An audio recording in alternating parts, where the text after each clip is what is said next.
I think the most challenging thing was to stop and spend enough time in conversation and prayer that we grasp what God needed us to do.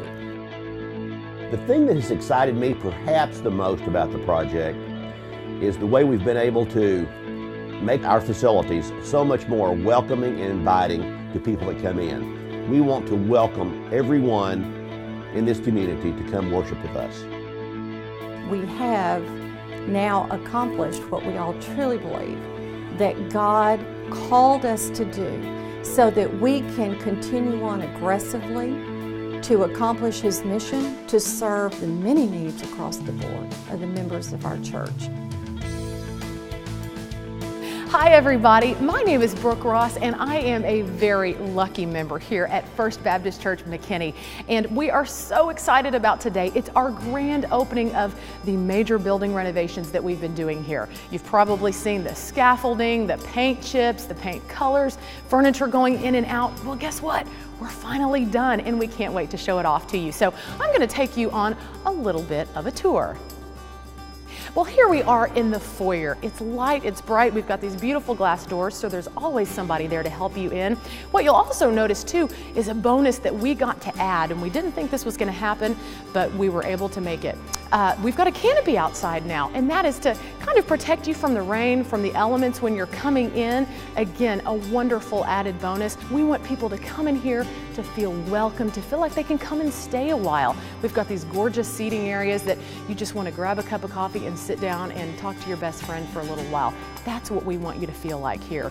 One of the most beautiful features is the stonework. You'll not only see this here in the foyer, but in the worship center as well. It's updated, it's contemporary and warm. You can actually see this stonework as you drive by outside, which is beautiful. During this renovation, we want to make sure we get the best use out of all the space that we have, and the chapel is a great example of that. It's got new carpet, it's got chairs. We decided to take the pews out because it's not the best use of space.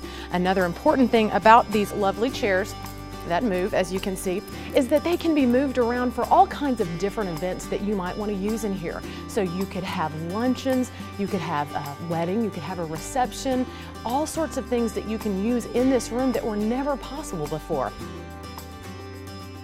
Let's go take a look at a couple of the very important spaces in the Worship and Arts Office suite. Right here, you'll see the library. This is where we keep all of the music that we do on Sunday mornings or different times during the week. We store everything here. Here's Laura. She's one of our lovely ministry assistants.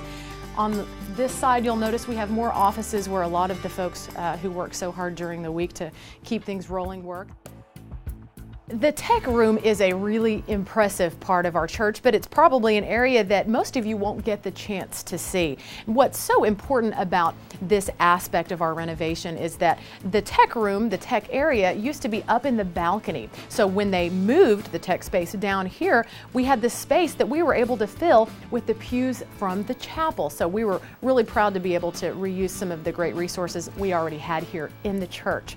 But the most important aspect of centralizing all of our venues into this tech space is that it not only improves the quality of all of our venues, but it allows us to do some really fun, creative things from venue to venue, kind of like the baptism that we did several weeks ago. So this tech space is an amazing area. It brings everything together and really improves our outreach with the community.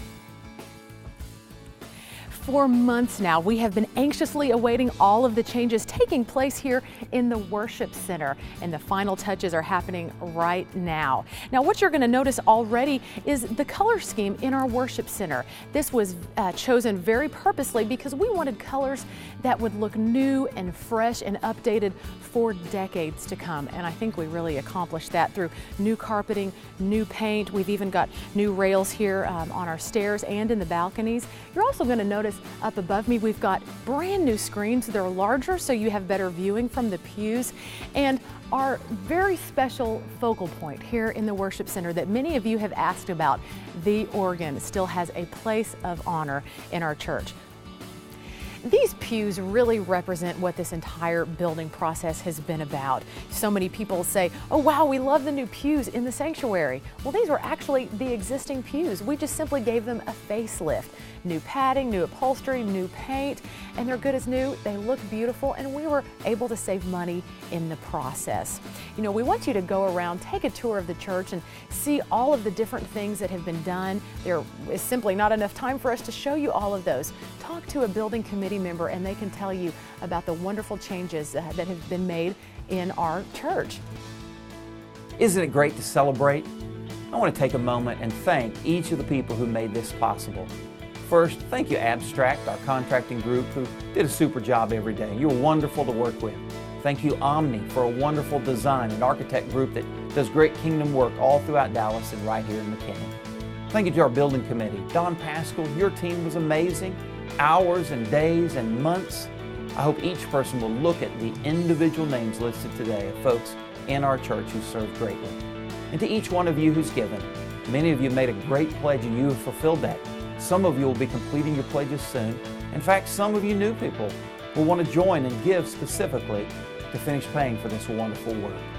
Most of all, we want to thank God. Without Him, none of this would be possible. Do you realize what He's doing in our midst?